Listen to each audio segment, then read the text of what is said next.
안녕하세요. 우아한 대담의 진희선입니다. 오늘은 도시를 관찰하고 좋은 장소를 지향하는 도시 설계 전문가를 모시고 이야기를 나눠보려고 합니다. PMA의 도시환경연구소 윤화경 대표입니다. 네, 안녕하세요. 안녕하세요. 반갑습니다.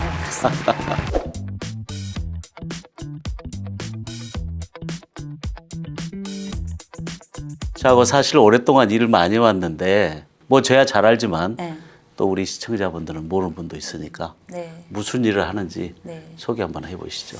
여러분들이 그냥 항상 느끼는 도시공간 있잖아요. 도시공간에 대해서 저는 도시 설계를 하는 사람입니다. 그래서 도시 설계는 뭐냐면 저희가 살아가고 있는 이 공간들에 대한 질서를 어찌 보면 규제도 하기도 하고 완화도 하기도 하고 하면서 개발 계획을 수립할 수 있는 청사진을 만드는 일이에요. 그런 일들을 하고요. 또 하나는 이제 민간 사업자들 입장에서는 어떤 건축행위나 개발 사업을 하려면 기존에 있는 기준으로 뭔가를 할 수 없을 때가 많잖아요. 그래서 그런 일들을 저희가 지원하고 컨설팅을 하면서 새로운 이제 변호사들이 어떤 문제를 해결을 해주시듯이 저희는 또 도시 쪽에서 그런 법적인 문제라든가 여러 가지 시책과의 만남 이런 것들을 주선하는 일도 하고요. 맞아요. 마지막으로는 조금 더 집중해서 바라보면서 관찰한 기록들을 작업을 해서 그것들을 일반 시민들이 어떤 공간을 이해하기 쉽게 이렇게 남기는 작업들도 주로 하고 있습니다. 그중에 정말 좀 우리 유 대표만의 좀 특색이 있는 것은 기록화 사업이다 이렇게 생각을 합니다. 왜 기록화 사업을 하게 됐어요? 제가 원래부터 뭐 기록을 해야지 했던 건 아니에요. 제가 뭐 서울연구원에 10년을 근무하긴 했었지만 연구직이긴 했지만 처음에 필드에 나와가지고 이제 도시공간을 다루는 일을 시작한 건 명동이라는 지역에서 도시설계 작업을 하는데 그게 언제쯤이죠? 2005년이고요. 아, 그렇죠. 그때 에피소드를 좀 말씀을 드리자면 이제 그때가 이명박 시장님이실 때예요. 그렇죠. 그런데 그때 이제 명동에 사건이 터진 거예요. 뭐냐면 한국 전쟁 이후에 건물을 짓다 보니까 그 건물이 현재 건축법하고 틀린 거예요. 그렇죠. 그러니까 다른 건축법이 되니까 어떻게 되겠어요?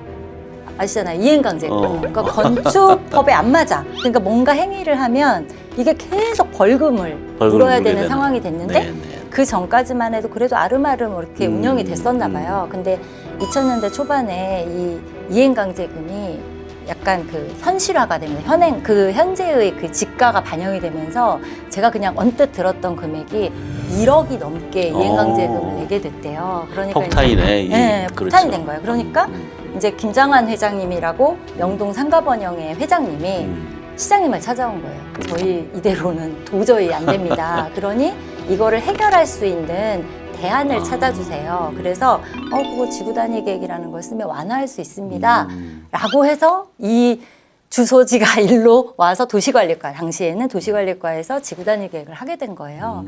그래서 어찌저찌 해서 저희가 이제 일을 하면서 이분들에게 그러면은 공공이 원하는 거, 건축주들이 원하는 거를 찾기 위해서는 정확한 현황을 파악을 해야 된다.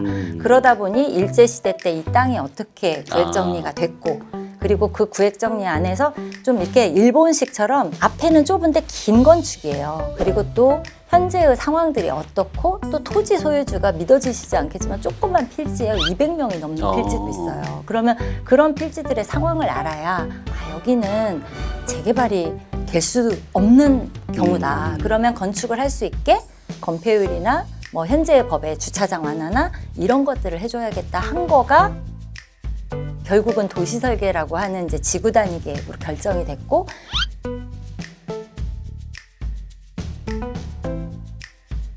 그러니까 수십 년 동안 이 꼼짝달싹을 못했던 것이 결국 일제시대 때부터 말 그대로 호적정리한 거네요. 맞아요. 호적정리예요. 그 이후에 이제 제도가 바뀌었으니까 그쵸. 현재 틀 속에 어떻게 그걸 문제를 해결할 것이냐. 그래서 아마 궁금하신 게 근데 기록화는 왜지? 라고 하셨을 거예요. 그게 어떻게 된 거냐면 이제 역사박물관에서 이 명동이라는 지역을 좀 체계적으로 정리를 해보자. 그래서 역사 전문가, 문화평론가, 그리고 이제 역사박물관에 있는 사진작가, 그리고 도시 쪽에선 저희 해가지고 같이 힘을 모아서 요만한 두께 이렇게 그 역사박물관에서 발간한 책자 있잖아요. 생활문화 기록화 작업을 했고요. 그게 이제 끝나자마자 굉장히 좀 반응이 좋아가지고 전시도 했습니다. 또 우리 유 대표님의 그 별명 중에 하나 흔적이라면서요? 흔적. 제가 그 에피소드를 네, 얘기를 네, 안 할 수가 없죠. 그거 한번 얘기 좀 해주세요. 청량리 588이라고 하는 집장촌이 있었는데 그 지역이 지금으로 얘기하면 재개발 구역이었어요. 오랫동안 도시환경 정비 사업을 추진하고 오던 지역이었고요. 이제 그 조합 사무실을 제가 간 거예요. 그런데 한 5분 정도의 어르신들이 앉아 계시는데 거의 눈매가 뭐였냐면 저게 무엇이냐, 제가 왜 왔냐 이런 표정이셨어요. 그래서 제가 이제 말씀을 드렸던 게 모든 것이 사라져버리면 그 이후에 나쁜 네거티브한 역사도 이제 후손이 기억할 수가 없으니까 그거를 좀 기억할 수 있게 정리하는 작업입니다. 사실 제가 제안을 했잖아요. 근데 우리가 이제 집장촌 하면 성문화에 대해서 굉장히 터부시하고 부정적이고 우리가 또 그걸 네거티브 헤리테이지라고 그러잖아요. 그래서 이 부분을 정말 깨끗이 지우고 가는 것이 깨끗이 지워야죠, 지우기는. 그렇지만 예전에 어떤 그 왜곡된 굴곡된 그 여성의 삶이나 어떤 성적인 그런 문화도 한번 이 기록을 해두는 게 좋겠다. 그래서 제가 고민을 많이 했는데 사실 어느 분이 하는 게 좋을까. 그래서 우리 유 대표님 생각이 나서 연락을 드렸더니 흔쾌하지는 않지만 한번 해보겠다. 굉장히 도전적인 과제였죠 그때. 그러니까 이게 호기심, 그러니까 불편한데 궁금한 거예요. 지정해주는 데 가서 기록하고, 네, 사진 찍고 대신 사람 영상 사진은 찍지 않기로 하고 이제 공간에 대한 기록 위주로 정리를 했던 거고 그 별명이 흔적이 된 이유가 이제 조합원들 모이시면 가서 제가 설명을 해야 되는 거예요. 이런 일 하고 있습니다. 저런 일 하고 있습니다. 그러면 제 이름을 모르세요. 그냥 가면 저기 흔적 잠깐만요. 흔적 이런 이름은 관심이 없고 네, 그러면 이제 왜 왔어는 흔적 남기기 위해서 네, 왔습니다. 흔적 남기기입니다. 네. 그래서 이제 가서 설명드리고 사실 기록을 하고서 좀 불편함도 처음엔 있었는데 제가 느꼈던 건 결국은 그분들도 삶이더라.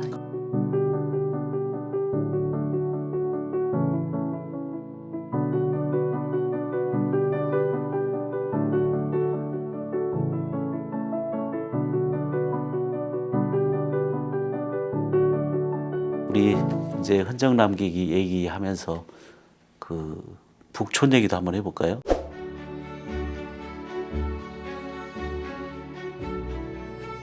그 한옥하고 또 인연도 굉장히 많잖아요. 그러니까요. 저 참 이상하게 한옥리를 돌아가면 다시 오고 돌아가면 다시 오고 명동 다음에 이제 북촌 일을 하게 됐었고요. 꽤 오래 했어요. 북촌 일도. 근데 북촌이라는 지역 자체가 우리가 한옥마을만 생각을 하잖아요. 가보면 한옥만 있는 게 아니에요. 우리가 일반적으로 살아오던 근생도 있고요. 그리고 양옥도 있고요. 막 섞여 있어요. 그런데 거기가 살아가는 사람에게는 그냥 꼼짝 마라라고 하는 당시에 이제 미관지구였잖아요. 그렇죠. 이대로 멈춰라. 네, 대표하는 한옥마을이긴 한데 이 부분을 그냥 그 주민들이 스스로가 한옥을 지키고 하는 걸로만 할 수 있겠냐 해서 사실 그 과도기가 된 거는 북촌 가꾸기 기본계획에서 처음으로 이 마을이 싫으면 파세요였어요. 그래서 그거를 우리가 샀게. 네, 샀죠. 네. 샀고 그 매입한 한옥을 가지고 여러 가지 용도로 활용을 하면서 두 번째는 뭐였냐면 한 번도 해보지 않았던 시도. 한옥을 고치면 비용을 지원해 드릴게요. 그때 어떻게 했었냐면 24평을 아파트를 지을 때 드는 돈과 24평을 한옥을 지을 때의 차액을 비교를 했대요. 그래서 그 차액을 그러면 공공이 다는 아니지만 일부를 지원을 하면 이게 왜냐면 국가적으로도 이렇게 한옥이 유지되는 그런 전통적인 걸 유지하는 거가 계승이 될 수 있지 않냐. 그러니 서울시가 그거를 지원을 해도 문제가 없지 않겠냐 해서 한옥에 대한 개보수 비용을 지원을 했었다라고 저는 알고 있어요. 아니 맞습니다. 그 비용이 1억이었는데요. 네, 맞습니다. 저는 1억을 어떻게 계산했는지는 몰랐어. 근데 그 우리가 6천만 원을 보조하고 그냥 한번 주는 거죠. 네네. 4천만 원을 이자는 1%인데 실제 이자 1%는 은행 수수료입니다. 제로인데 그래서 이제 1억이니까 2000년대 1억이었으면은 적지 않는 돈이에요. 지금 좀 올라갔긴 했지만 그래서 그 1억이라는 효과가 사실 대단한 거죠. 그때 그 한옥 보조금으로 인해서 그 수많은 한옥들이 유지될 수 있었고요. 근데 저는 그때 이제 1억을 주는 과정에서 이게 개인한테 주는 거잖아요. 네. 근데 굉장히 논란이 많았어요. 우리 서울시 내부에서는. 왜냐하면 이거 시민의 세금을 가지고 특정인한테 주는데 여기에 정당성이 뭐냐. 그래서 논란이 많은 과정에서 그걸 이제 논리를 좀 만들어야 되니까 한옥은 국가의 경관 자산이다. 그러니까 한옥이 주는 어떤 경관 자체가 물론 개인이 들어가서 살긴 하지만 그 한옥이 쫙 모였으면 엄청나게 좀 아름다운 그런 공간을 주잖아요. 이게 바로 국가 자산이기 때문에 그 관리 비용은 줘야 된다. 그러면 1억은 너무 비싸지 않냐, 싸지 않냐냐 갖고 또 논란이 많았죠.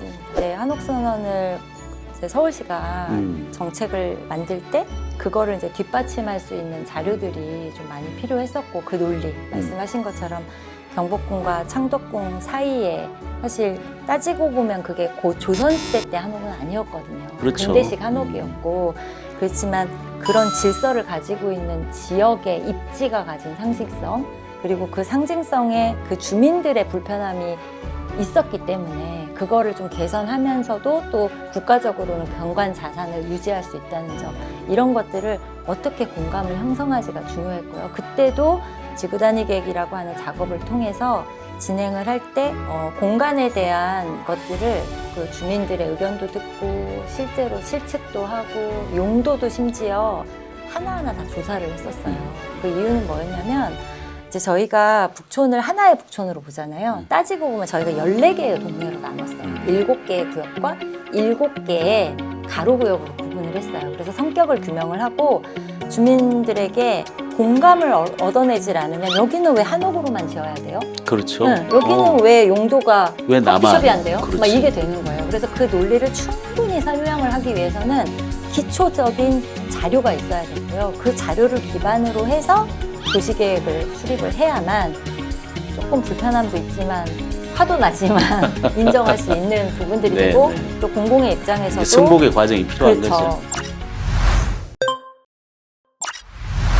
역사 도심이라고 하는 서울 도심에 여러 작업들을 진행을 했었는데 구로정수장 같은 건 좀 흔적을 남기지 않았나요? 그러니까 구로정수장은 남겼죠. 구로정수장을 갔는데 10년 동안 거기도 쓰지 않는 공간이었던 거예요. 그래서 거의 방치되어 있었고 이제 넷마블이라고 하는 데서 네네. 넷마블 아시죠? 에서 사업을 하는데 네네. 거기서도 또 조건이 붙었죠.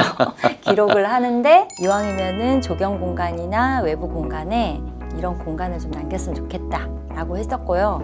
그런 공간들을 이제 건축에서도 활용을 잘 하셨고요. 담아줬어요. 더 네네. 의미 있는 건 산업 박물관을 만들었어요. 그래서 그 구로동에 여러 가지 역사들이 있잖아요. 구로공단이라고 하는 그 역사 속에서 여러 가지 이제 그 산업 유산으로서의 의미들을 담았고요.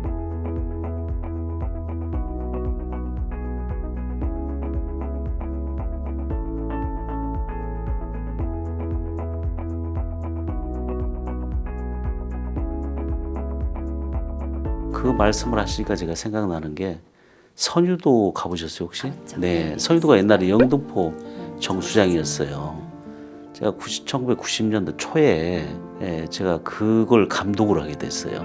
이게 정수장이 폐쇄되니까 그걸 공원으로 만들겠다. 그래서 가보니까 여기다가 공원 만들면 누가 오겠느냐. 거기 양화대교를 또 넘어가야 되잖아요, 양쪽에서. 네, 설계자가 조성용 선생님이셨어요. 그래서 저한테 당부하기를 설계도를 보면 모르잖아요, 뭐가 뭔지. 그 정수장에 있었던 때, 물때라고 그러죠. 그리고 이 정수장 그 물을 담았던 그 공간, 그것도 약간 지저분하거든요. 절대 지우지 말고 새로 온다 그래도 다 잘라버리고 물때 맡기지 말고 그대로 남겼으면 좋겠다. 그분의 이제 조건이 그거였어요. 그걸 잘 좀 남겨달라. 그때 재생이라는 용어도 없을 때였습니다. 그래서 그거 끝나고 나서 저는 이제 다른 데로 갔는데 나중에 다 완공되고 나 보니까 오늘날의 선유도가 된 거예요. 제가 정말 깜짝 놀랐습니다. 아, 이게 바로 재생이구나.